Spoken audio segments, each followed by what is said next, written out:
check. 1 2 1 2 check 1 2 1 2. Check, Okay, check. so I'm going to move my webcam here because my mic is down, so you can see me. Up. Yeah. Gosh.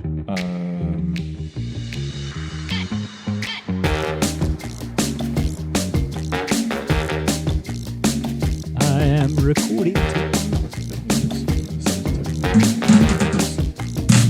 What are you printing? Oh, we want to do a podcast. Oh, you were adjusting your desk. Yeah. So put the mic.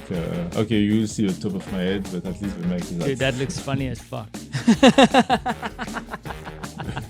It's like we've got this guy peering over like over a submarine jump. The yellow submarine, the black submarine. The new song of the Beatles. Okay, Jono! Okay. Hey. Jono, how's it going, man? Block thinking. We're there. How about you? We're all good, and let me do the official thing. My name is Werner Puchert, and I have my co. Fuck. Let's start again. Hey, Jono, how's it going, mate?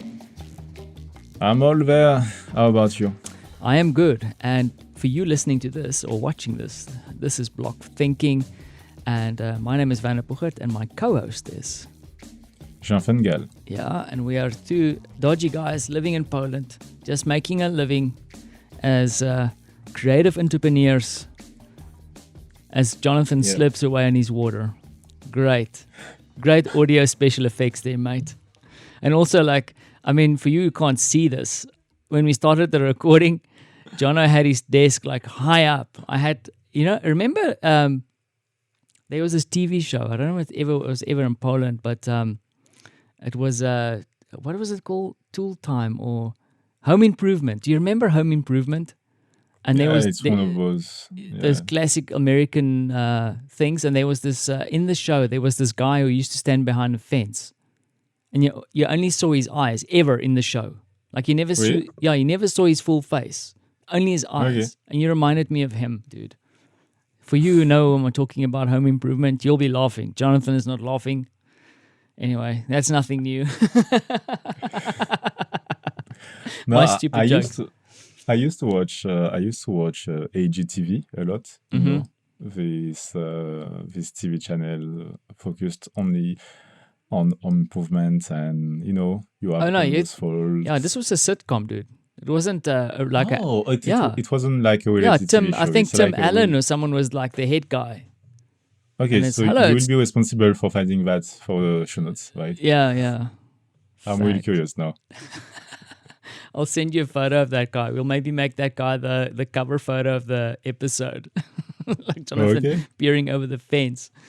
Anyways, Jonathan, this is going to be an interesting episode because we had a sit down. We've been away for a little bit again. So maybe a quick update, just to find out what you've been up to, and then we'll talk about the show. And I also have a bit of a trick up my sleeve, and I'm hopefully you're going to flow with me on this one. But let's see. So what have you been up to, mate? It's been a couple of we've spoken before, but we haven't done an episode again in a couple of weeks. Right.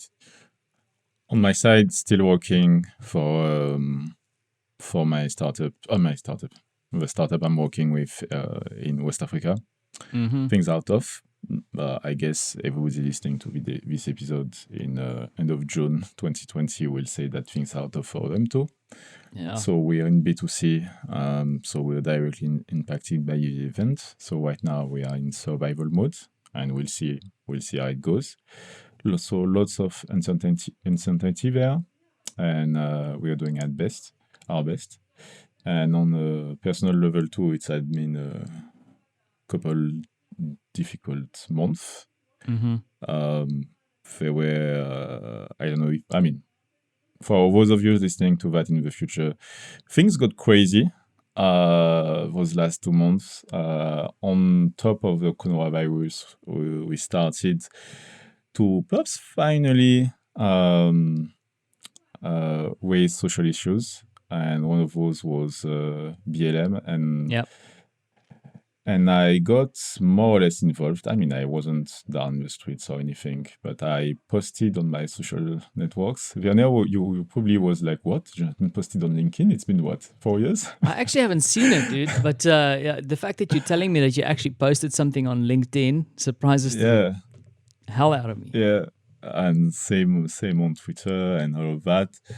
And it sparked a lot of discussions. And Sorry, I didn't know yeah, about it, dude. So can you give a bit more context about it? Like, if you want to talk about it.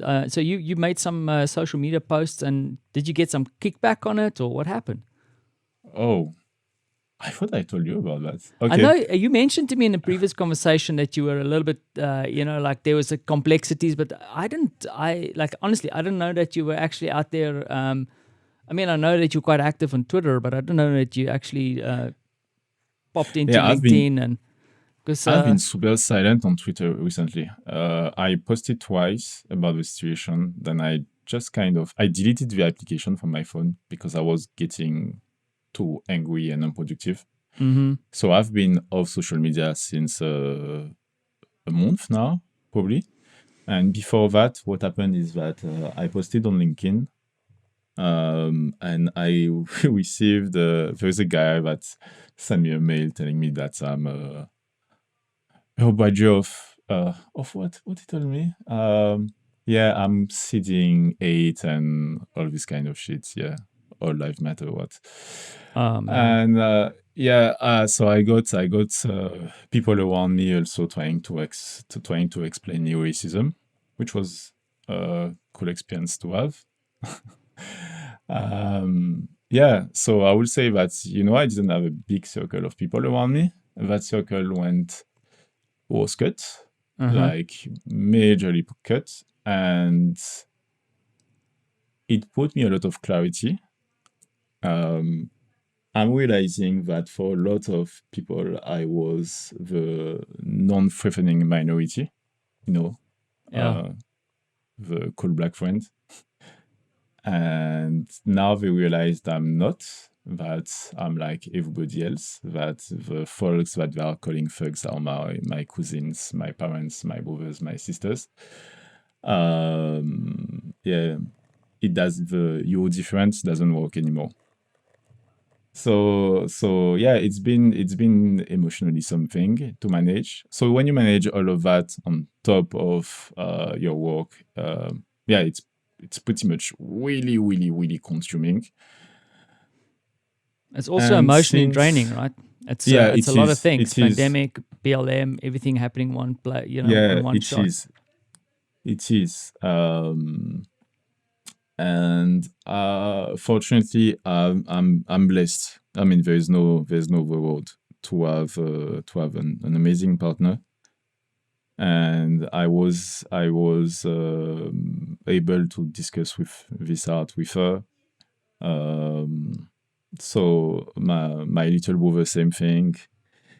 Even if in Japan, he kind of supported also what happened. My dad, same thing. It's fun because I never talked so much with my dad since the last 30 years, I believe. But as a side note, though, you told me a long time ago your dad was quite politically active at some stage, right? My dad is so happy right now. Dude, my Is dad he is on like, fire at the moment? Like fight. he's I have ne- back in his flow. it's so. I mean, my dad. He told me a thing that. So it's, as you know, he has some health issues. Okay, Yeah. and he told me a thing that marked me. He told me, Jude, if I have to die soon, at least I've seen that in my life, which is something I wouldn't have hoped. And I was like, Wow, dude. wow, okay. And yeah, I'm so proud of the Z-Gen in the US, and I'm so proud of seeing that you have everybody involved in the movement. You have indigenous people, you have LGBTQ plus, you have Asian minorities in the US, and it's a whole flux of people being like, no justice, no peace. Um, it's been at the same time emotionally. intense, but not draining. You see what I mean? Sometimes you have events that are emotionally draining, and Yeah. you are left without energy. I This wonder. was pretty Yeah, much the opposite on my side. In that it's I will be interesting. drained, then I will think about what is in line and what is in line for, I mean, knocking on wood, what is in line for my kids to be, our kids to be, Yeah. and how important it's going to be for them. So if that can, and the fact that change happened, like for real in the US, like they voted laws and they changed the police department in some places, and people and had people, I mean, had folks on Twitter, especially one folk, friend of mine, designer friend of mine, who reached out to me and told me, "Hey, John, I know we didn't talk since some time, but I want to get educated about, Black issues. So can you tell me what to do?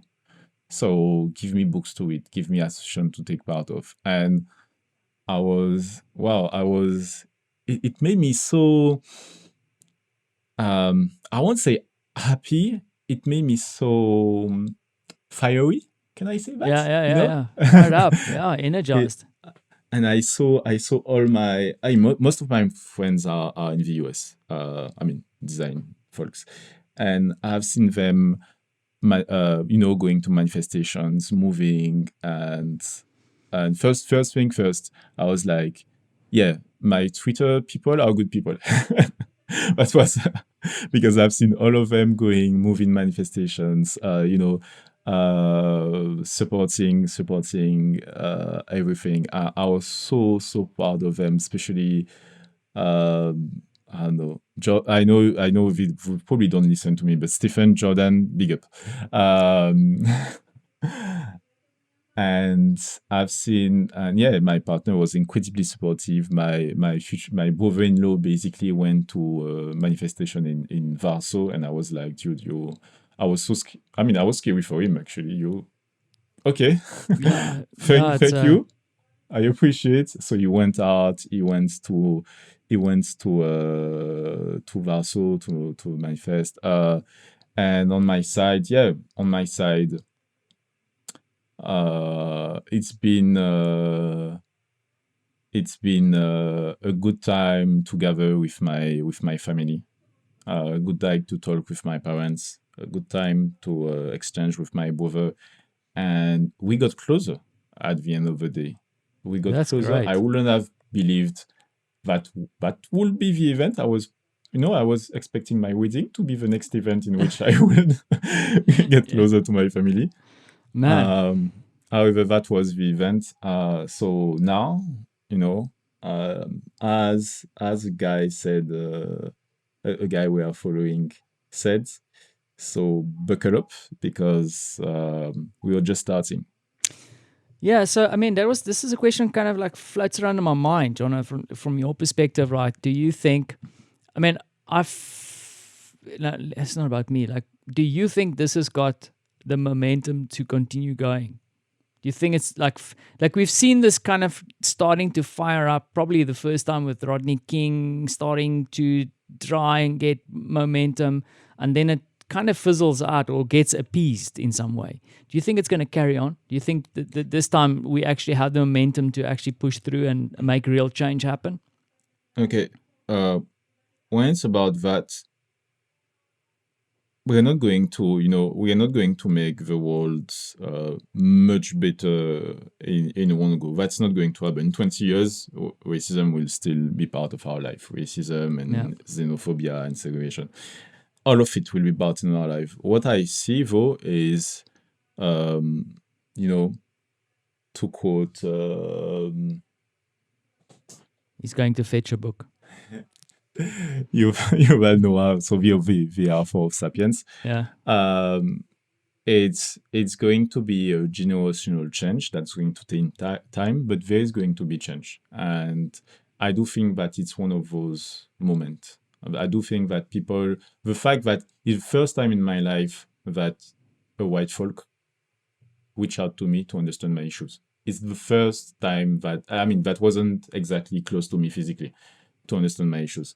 And, and, and and this didn't happen in a vacuum, right? So there is a whole context that's happening.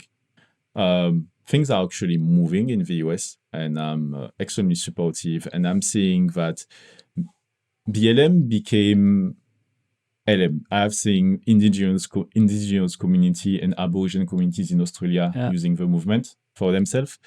I've been seeing LGBTQ, because it's Pride Month still, in Poland using the movement for themselves and abroad. Yeah. I've seen, that's another topic, Poland, I guess.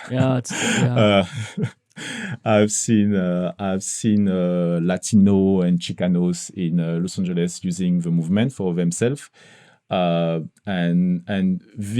I've seen, more importantly, a ton of white allies, a ton of them, and I'm like, this is very, very important for me, because it proves that it's not just a community issue. It proves that everybody is realizing, hey, something is wrong. What's going on here? And if we make the lives of those folks better, our lives is going to get improved too. That's, world design, this is what we do, design things to work in another environment context.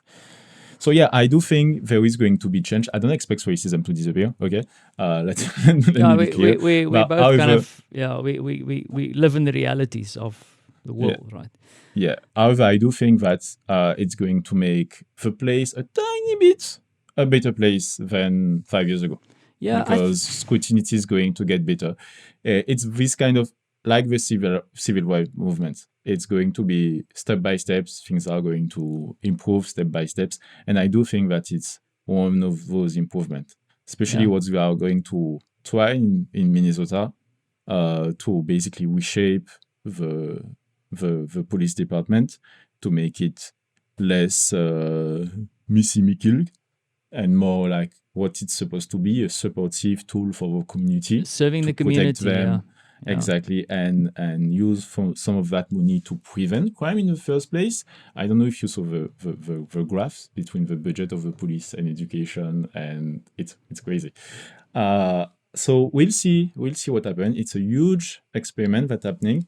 What I'm saying is that there might be less things in the mainstream news about it, but I do know that in my community, people are still like ready to go because there are not so many opportunities. Now I'm disappointed in Europe as a whole, I would say, especially France. Racism doesn't exist in France, right? However, the Commonwealth globally, so the UK, Australia, and the US, things are moving. And I'm going to give you a simple example of things that changed, okay? That is going to impact our life on the daily. And it's very, very little, very stupid. I'm not going to talk about a law. I'm going to talk about Reddit. Okay, everybody knows Reddit. So for people in Poland who don't know Reddit, it's like vcop.pl, but international. So Reddit hosted a ton of hate mongers and hate communities. So with time, some of them were deleted, but they kept a lot of them. And the issue when you try to say, oh, freedom of speech and you let fascists have a place, is that fascists destroy freedom of speech. They use freedom of speech to destroy your own freedom of speech. There is a lot of the really good, better explanation about that for me than this one, but that's the gist of it. So you need to let them tell what they want to do, but they should not do it in order to extinguish basically other people's thoughts. And what they did on Reddit is that they organized community to do what we call raids. Raids, what are raids?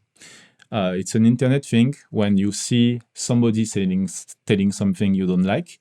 So you're going to meet 200, 300 people from your group, and you're going to downvote their posts. Okay. So that nobody sees their posts. This is a common thing. This is why when Black Panthers went out in movie theaters, it had like 60% on IMDb, not because the movie was bad, but because white folks were hurt that there was a black superhero. That's true. I'm not even joking about it. Uh, so a lot of those communities were taking place on Reddit, and Reddit for the longest time, even though we told them this is dangerous, they we let them. And especially one of them is called the Donald, and it was basically I heard about that. it's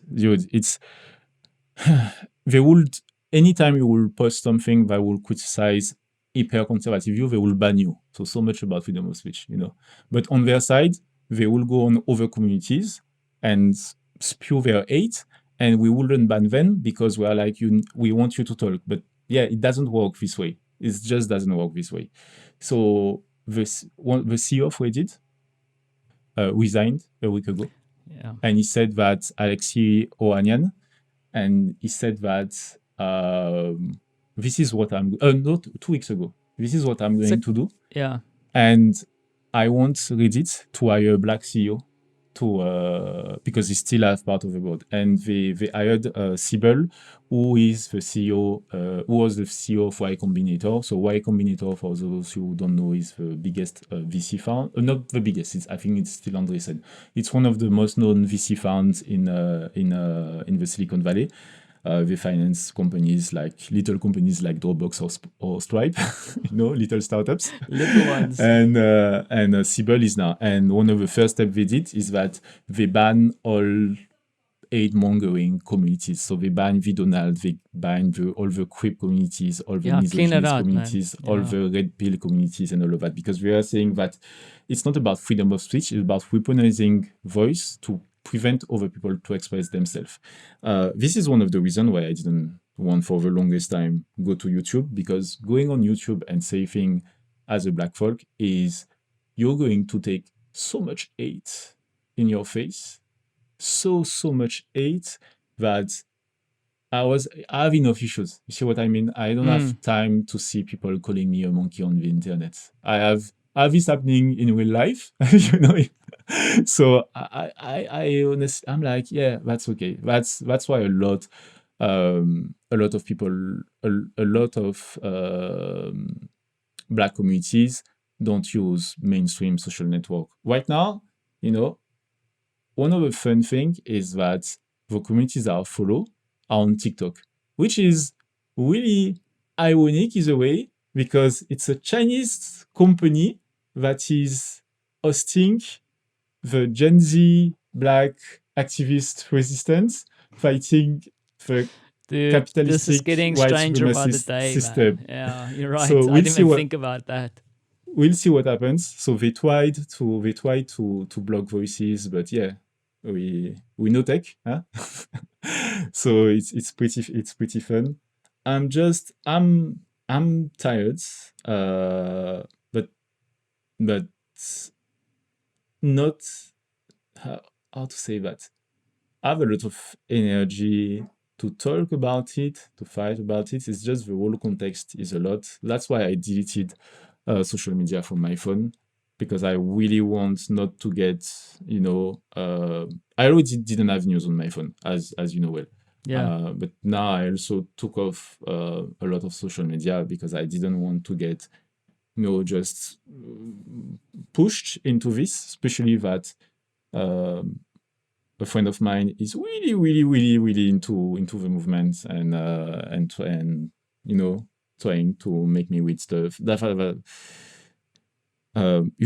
It's very difficult to do that and be an amazing professional. So, an advice: if you have black folks in your team, okay, or LGBTQ folks in Poland, be cool with them, because right now they are tired. They are doing a lot of things. They have to manage a lot of things. So support, be allies, okay? Be cool on them, be understanding. They are going to come tired. They are going to be emotionally on the edge. And if you're an ally, your role is to understand that and to give them, some place to breathe. And listen, right? That's one of the big things, is listen. Yep. I told you, the best thing of that whole event is that guy, that dude from the he's from Holland, you know, nice guy, extremely good designer, working in New York, all of that. Not, coming to me and telling me, I mean, texto, Jude, I want to be more than an hashtag. What do I need to do? What should I read? And I was like, okay, shit got serious. Yeah. It's very, very encouraging to hear that, man. Yeah, It Jonah, I is. mean, the thing is, yeah. I don't think it's what we planned for that episode, though. No, I mean, I think this is really powerful. The thing is just as me sitting here, like I feel like, okay, cool. What can I add to that? That is like, I hear you, mate. And it, my big thing is I hope that we retain the momentum here. I mean, as a South African, it's especially a weird time, right? It's kind of, you sit back, especially as the white South African, you listen to all this, and it brings back images of the past. And but I mean, I would say one of the things that I've learned specifically through what's happening right now is that I understood racism, right? I mean, we spoke about it before and it was kind of lightly mentioned here, but I think the one thing I have never really understood and actually just gotten to really understand it a little bit more specifically because I think it's a bit more, I'm a bit more mature and I understand the world a little bit better and I see how corporations and systems work is the whole idea of systemic racism, because that's the actual problem, right? I mean, I can always go online and say, yeah, I've got black friends and I'm cool with them and we hang out and have a good beer together and, I laugh at their jokes. But the problem is if you don't fix the actual system or address the problems in the system, it's never going to change. Exactly. And the thing is, that is the big thing that sits behind this is the system. And sometimes the problem with systems, dude, is that we don't always see the system. I don't know if it makes sense. It's like you kind of in this thing, right? And you're just going with the flow. There is so there are this time has been amazing in terms of speeches and talks by people trying to inspire, like really meaningful and powerful one. There is one for an artist called Killer Mike, which was, I'm going to link it, which was, wow. Yes, please. Painful to hear and so profound and so true. Where he's starting by saying, today I woke up and I wanted to see the world burn. And I think we all felt that.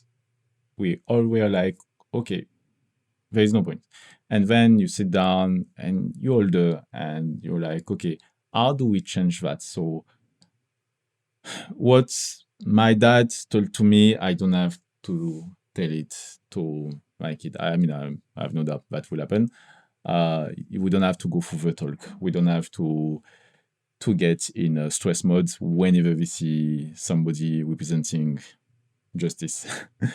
And one of the key factor and preach, this is exactly what you say, is changing the system itself. So basically all the mechanism that exist in the system in order to prevent minority folks to that's it. Yeah. Over folks, over folks to get access to the same level of chance. And for example, there is a statistics that is used very often by far right activists in Europe, like in the US, saying, you're only 15% of the population, you represent 50% of crime. And what I like to say back to that is that for the same amount of drug consumption in the US, because black folks don't, per citizen don't take more drugs than white folks, but they have 7 more time chances to go to prison for it. Yeah. That's systematic change. Over stats. For basically, when I was in New York, okay, you have instance when I'm walking down Broadway Avenue and I have a police car, just following me. basically at the same speed as I'm walking. And in my head, it's if you do something wrong, boy, you fucked up. Yeah. So, and you have that level of stress on the daily. So you can't win when basically the police sees you as the enemy. That's one of the issue, because even if you're not, they are trained to see you as the enemy because you're more dangerous. There has been a hack. Hey, thank you, Anonymous.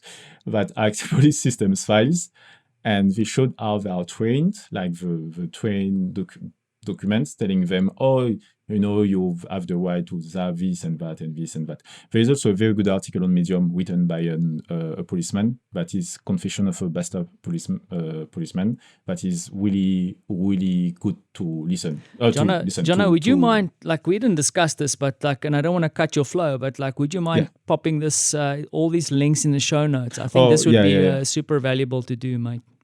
Oh, I will. I just wanted to support the argument that, the system needs to change. You need to make sure that there is no. And the thing is that the system needs. Okay, I'm not sure, but the system needs to change, not for Black folks. You see what I mean? Yeah. It's the system needs to change for everybody else. Exactly. That is put aside. Because they don't count, kind of, or they don't have the right, the right support. And when I see, and you know what was the moment that upset me the most? No. It wasn't the 8 minutes 46 seconds that this guy, killed. Because part of the Black community, George Floyd killing was yet another event, and this one was particularly terrible because it was on camera, and the guy was calling for his mama, dude. I mean, anyway, it's really, but I was like, I'm 40 and all of that. I've seen that happening all the time, often enough. So, and not only to Black folks. I've seen that happening to indigenous community. All of communities being politicized. Okay.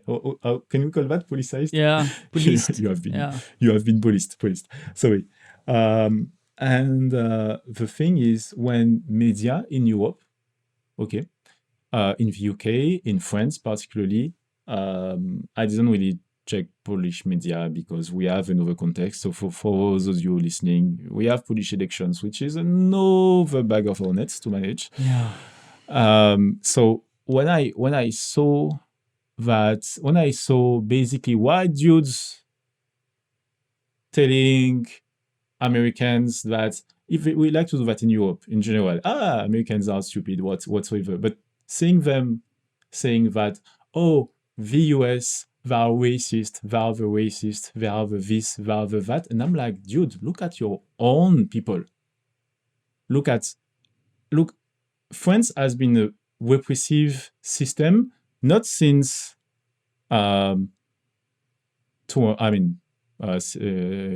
1792.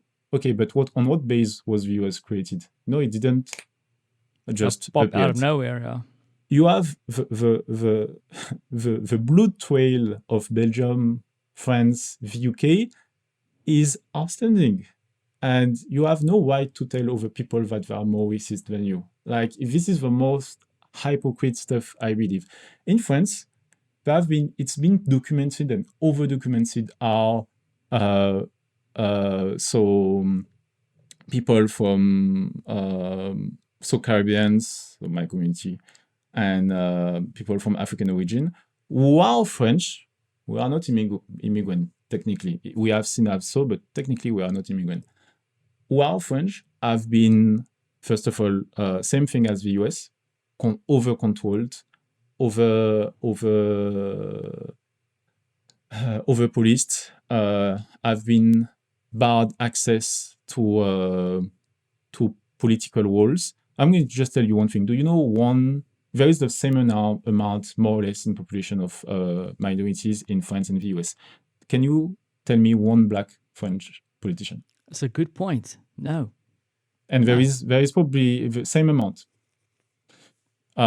Because you can't, because the system is a pure systematic racist system where you don't have access to all because you're not part of the good communities, and you're going to be the non-threatening, the good black friends, and you need to be okay with that because, hey, we brought you civilization. And you kind of saw that happen in the World Cup, didn't you? Because I mean, the World Cup representation for France, I mean, they had a very strong black contingent, right? And that was representative. And people are going because like, we are a lot. Because we are a lot. I think France is like 8. I mean, we don't technically have racial statistics, ethnic statistics, but yeah, the proportion is pretty close. More than the UK. I think the UK is actually much less than France. So, and yet we have no representation other than you can be minister for the islands, for the dom-tom, you can put a black folk over there. But yeah, this has been the case since I'm a kiddo. And my dad lived the French repression in the Caribbean in 1964. So quick history class, very quick history class. When the Pan-African movement started in the 1960s and all those African countries took independence from France, and I'm going to do a little aparté. When all those folks say that, oh, look at Africa, if they had been stayed in France, it would have been better. Dude, Senegal, Ghana were basically the bordel of France. And it's still the case in some African countries. You will see those 60, 70 years old folks getting 6 girls, paying them. And this was how would you feel living in that context? Anyway, apartheid aside. So when those countries took independence, 60s, and there was that whole Pan-African movement, the Caribbean tried to do the same. So my island, 64, tried to get more independent because we were always on the short side of the stick. I could talk ages about the Caribbean and all the shit that happened over there. But in this event, what they did is that they sent gendarmes. So gendarme is basically this kind of SWAT from the continent, and they killed black folks. Man. And there was no independentist movement since, because the message was shut the fuck up.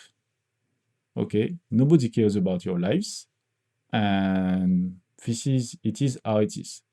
And there was that from people like my dad, or other folks, they were like, okay, let me not. My dad he's still strong about all of it and still wanted to see changes. But most folks, what they want is just to have their family safe. And they were like, okay, we can manage this way. There is no point, and perhaps they are right, and perhaps. I've been in so many shitty race-related relationship the Caribbean in general is really fucked up in terms for a lot of reasons. I know that most of people see it as a paradise, and there is sun, and why do those folk complain? But it's tourists enjoying the sun, right?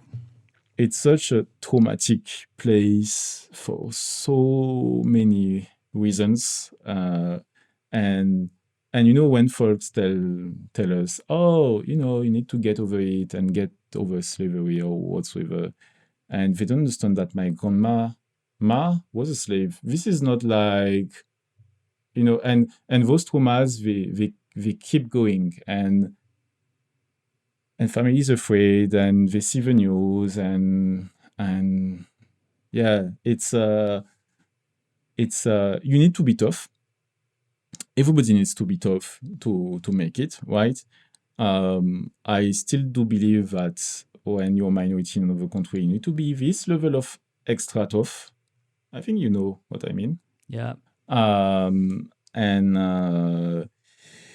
and what is happening with when this happened, when people from Europe started to point the US and telling that Americans are stupid and there is always this, this vista from Europeans about the rest of the world, about Africa, Asia, and being seeing themselves as superstar or something. And dude, I lost it. I was like, you what the fuck you four guys know about racism? Why the fuck do you tell me that racism doesn't exist because you have one black friend and you're going to eat with him and you spend sport with him? What do you have a black manager? Things like that. Probably Yeah. not. No, Yeah. you see. Do you have where do you see them at jobs? Public function. Most of Caribbeans, for example, are working nurses job in France. Half of my family nurses, and because that's as meritocratic as possible way to exceed. But when you take corporate jobs, then the statistics just destroyed. Just drop. I spent a lifetime of being the black. I don't like to. Yeah, kind of the black token. In France, in Luxembourg, in Poland, and what I've seen, and I went for very good business schools, and so I have a very solid curriculum and all of that. And what I've seen is that even when you're in school, okay, basically they teach you how the system works, because none of us come from money, okay? Because money is a generational thing. You build money based on generations, and we don't have generations. So that's when we talk about systematic change, this is part of it, because you will have it's very, very rare, and if you take off, people like Zuma. Yeah, Zuma. It's very, very rare that there is an amount of wealth behind that supports you. And you go to business school, take my case, there is like promotion for 100 kids, and there is like 7, 8 minority folks, that you're going to put on your posters and see, we have black people. And what's going to happen is that everything you're going to do is going to be seen on, you might not succeed because you're token. No, bitch, I was second at the test. But this is how people are going to see you. That's one of the first thing. It's the first time I'm so worth in my language in episodes. You're rolling, man. and the second thing is that it's very insidious. What's going to happen is that people are going to have ski trips, very expensive stuff, and you can afford to do that. Me, I had to work during my scholarity system. Now I'm not saying, listen to me, I'm not saying that all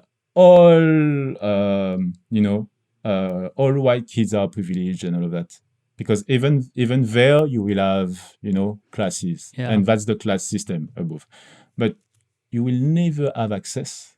That's the thing. You will never have access to a range because you don't have generational money. So there is and none of you have generational money. So there is no network you can build. And we both know you're starting on a back foot, right? That's the thing. You're starting behind already. What my friend told me, so when he told me that through all his readings and all he discovered, he realized that black folks, it's like he started at 0 and we started at -1. And my partner corrected that, no, you started at 0, then white women start at -2, LGBTQ start at -3, and you have all those levels. You just have the privilege to start at 0. We are not saying that you like, white privilege is not that you're rich and you have everything. It's just that you don't have, there is a set of problems that you will never have to manage. Yeah. Ever. I agree. And it's like a black swan for you, because you don't know it exists, so it should not exist, and it's. I think, and that is the problem. Like, you don't see it, and I'm not saying like a denial thing here. The thing is, it's just when it comes to light, you go, "Ooh, shit!" It's like like, because you're looking forward, you're not looking at the people behind you, or when I'm talking back to this race, is that, and that's where, we need to focus. Yeah, that's your point about systematic change. It's not about making. It's not about creating only equality, because equality means things like affirmative actions, which are useful. So basically, you push more, you create quota and all of that, but you will always be seen as, oh, this guy made it because, or because she's a woman, because he's gay, because he's black, because he's indigenous, and you will always have this stigma above you. So that's one part, But we never talk about, all those Harvard kids that get in Harvard because their parents have a lot of money, Exactly. Those, and this is a system that exists. All schools are doing that, but we don't talk about that. Okay, so much for your meritocracy. And the other point is that when people say no justice, no peace, it's really about that. It's not about equality. We don't want to have forced equality. We want the system to be just. The system itself. So which means that you need to make sure that everybody got equal access to resources. We need to stop things like gentrifications. Or gerrymandering, not gentrification. Gerrymandering, where basically you push all the people you don't want in area, and you're going to give them the shitty school, and you're going to put a law saying that all kids from that area needs to go to that school. Exactly. Which exists in France, by the way. So basically it's a mix of BLM. Under the name BLM, basically what raised, it's a mix of class relationships. There is social change needed, ethnies, race relationship, whatever you call it.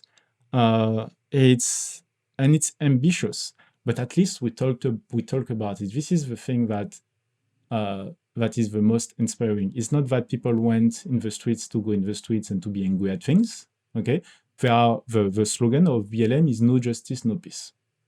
And this is what we wish for. There's somebody that said that we are not searching for vengeance. Okay, we just change for justice for everybody. Because if we search for vengeance, that's a whole other set of issues, and that's not happening, right? Yeah. It's tell me. No, sorry, I don't want to break your flow, because like what you're saying is interesting, and I want you to speak about it. But the thing is, like, one thing I wanted to add, though, and I want to test this theory with you, because now I've heard you, right? You've spoken about this, but there's something that triggered with me, because the thing is, I'm always sensitive about, and the thing is, I have empathy. So at the moment when I listen to you, and I'm trying to use my design things that we always flap on about and talk shit about, and actually say, okay, you know what? For one time, Werner, shut the fuck up and listen to what John has got to say, right? But the thing is also, I also have deep down this thing is like, I'm going like, okay, cool. I'm hearing you, and I'm thinking about what happens in South Africa, and I see around me, like, let's say, for example, like a white male is now, like there's a lot of people say, like, we need to drag down the white males that are everywhere, and it is a problem. But I need to be careful now, make my statement here. But I'm also concerned about, sorry, I need to choose my words now, because because I want to make a point and see if it aligns with what you're saying. Because at the moment the focus is BLM, right? And it's like, let's bring down the system, no justice, no peace, blah blah blah.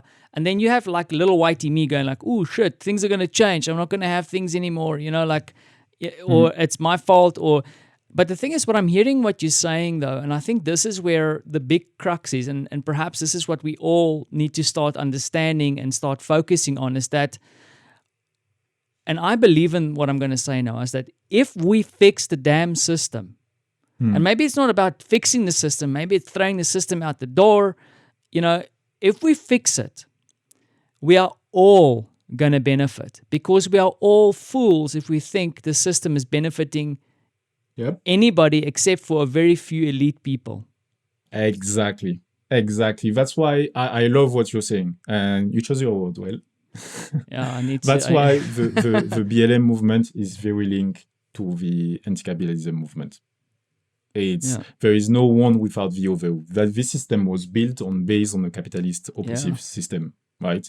And I'm on a list now. So hello, people from the FBI. It serves. I mean, I'm just going to give you one statistics. Okay, during that whole pandemic, everything goes through to shit, right? Every business. There is one business that has been resilient. Guess what? Luxury. Yeah. There is a segment of people that doesn't give a shit. And I'd never gave a shit about anything in their life. And they see all of that like you will see a reality TV. Yeah. It happens, but it's never going to affect them. Now, I'm not going to go into conspiracy theories and all that, because I don't believe all of that. But I do think what I believe is that the 1% is not so far as we believe. It's not like people, they like to do all those memes about people in a dark room. No, dudes, this is not people in a dark room. That can be your friends that get power and are motivated to keep that power for themselves. We see that all the time. We see people that come with the best of intentions telling you, oh, we are going to bring peace. And the moment they get power, they're like, hey, I can take more of it and give it to my kids and my friends, and let's cook the books. And I mean, we have a minister of health in Poland that basically moved for 400 million zloty for his benefits of his brother. This guy is a doctor. He's supposed to be one of the good ones. Yeah. He's the guy that basically went to study to help people. And still, the moment the guy was in power, what did he do? He served his own interest. And the only way to prevent this to happen is to have a strong systematic change that prevents people to do it in the first place. So you take out the options. You can do like Norway. In Norway, all taxes are public. Everybody knows what everybody is making. Yeah. For real. There is a public registry, and you can check what your CEO make. And it's not their salary. It's like the full tax thing. You can build something like that. What prevents us to build something like that? Yeah, I do believe that if we will do a survey in Poland, 90% of people want that. But still, this is not going to happen right now. Because you need to have a very strong sense of what is good for the community. So what you call in South Africa Ubuntu. Yeah. And not what is good for me and my crew. Kind of. And the issue that people are always in the me and my crew mode. And the reason why people are in the me and my crew mode is that every fucking movie we have watched, every piece of content published between the 70s and 90s was focused into the capitalist system where you have one hero that gets everything and everybody gets. So basically, you are raised on that. And one of the things, what they say, that is written about the Z generation and the millennium, the generation that makes change things, is that they were raised on anti-capitalistic documents. Ideals. Harry Potter is communist as fuck. No, seriously, Harry Potter, most of fantasy, all Marvel, all Marvel is anti-capitalist as fuck, because when it was written, it was about, no, sorry, I shouldn't say anti-capitalism, because capitalism by the book is supposed to be good. It's just the neo-capitalism, basically the how they call that, the capitalism for the other and communism for the rich.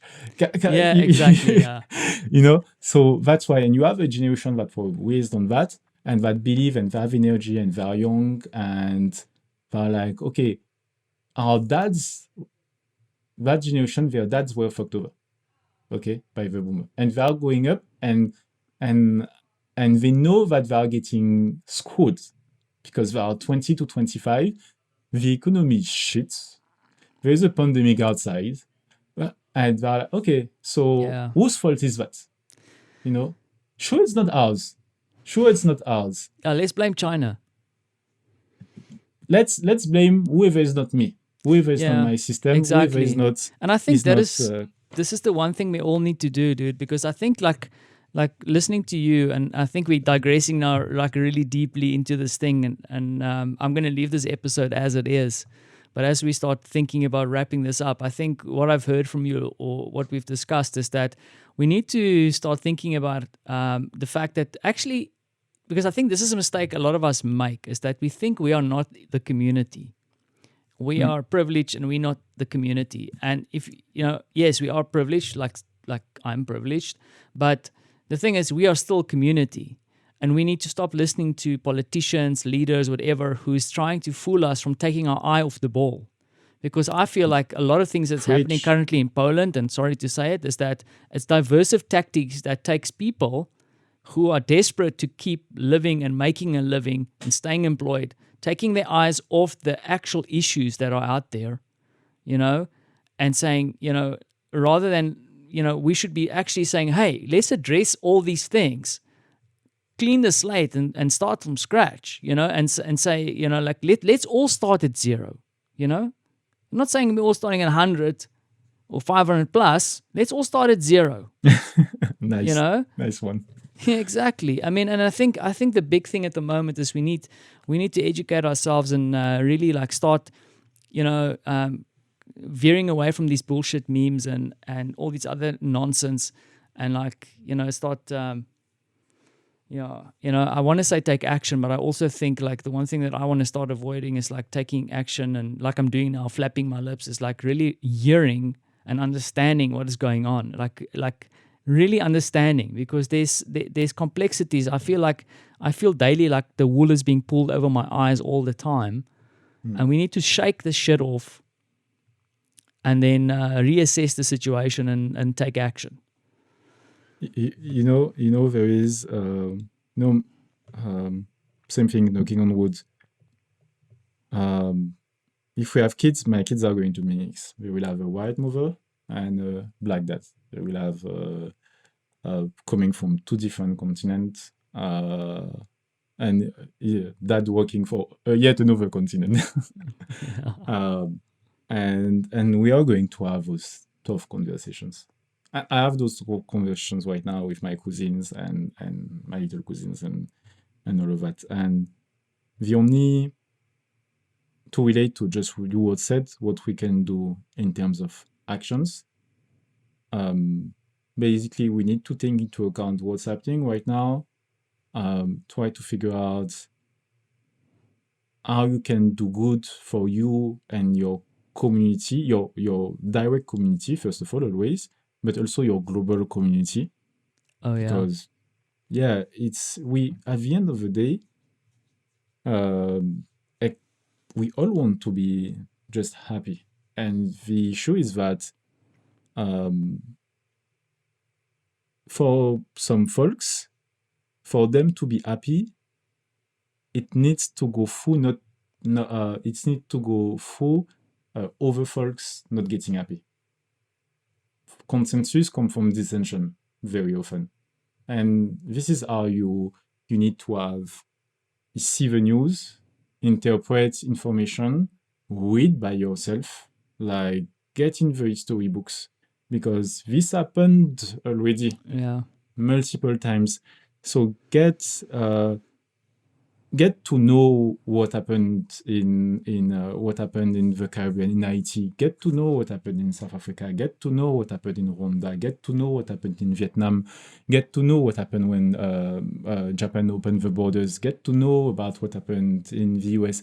A lot of those difficult, events have happened and will happen, and there is a lot to learn from past events. So I'm going to finish by saying what I told to my friend. How can you help? The most direct way is to give money to associations around you that are helping folks. So if you're in Poland, if you can give to LGBTQs, communities, associations, do that. you know. On my side, giving to BLM. So you can do that. That's the most like immediate. However, I do think what is even more important is to get the currency of education. And get the currency of education. I'm going to take simply the example of my partner. All of that happened. What she did, she started becoming for Michelle Obama. She wants to know the experience of a black woman that succeeded. She or me getting more into James Baldwin work, learning on a more personal level, learning more about the Caribbean and getting closer to my dad in a way. It has been a very introspective moment because I kind of understand why my dad came back in the Caribbean, disgusted by Europe. Because one thing I didn't tell, one of my best friends, my only Caribbean friend in Poland, decided to leave Europe last month because of all those events, and he was told, I'm done at this point. I can't anymore. And seeing that happening, I was like, yeah, dude, that was my dad. That's exactly the reason I'm alive today. Because my dad at one point was it was a very oppressive 70s in 70s, 80s in France. It was part of a movement that France wanted to make disappear, the Pan-African movement. And at one point, he was like, I'm going to try to bring the change in my place. It didn't work out at all. But yeah, that's what pushed him. So, and I'm like, dude, I'm in the same position as him, pretty much. I'm not going to leave. I still plan my future here. I don't know exactly where, but in the Western world in general. I've seen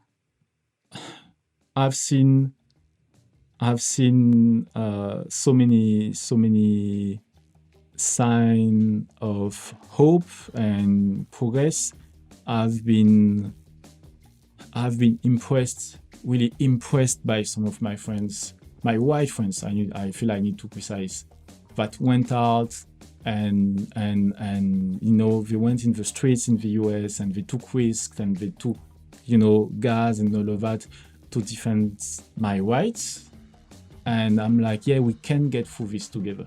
It's not a question it's not about black and white or yellow or red or whatsoever. It's about us being together as a community that want to create a just system for our kids and our grandkids and them to be proud of us because we did the work the same way we are proud of people in the 60s, the same way we are proud of Mandela. We are those people now. It's our age. We're 40, we're 50, we are in charge now. Yeah. So, yeah. Jono, that is a powerful end to episode. Man, I can just say thank you. This went where I didn't expect, but I'm happy. I'm glad that you shared your experiences. And I'm happy to put this episode out there. And I'm going to just say thank you. Thanks for listening. Ciao.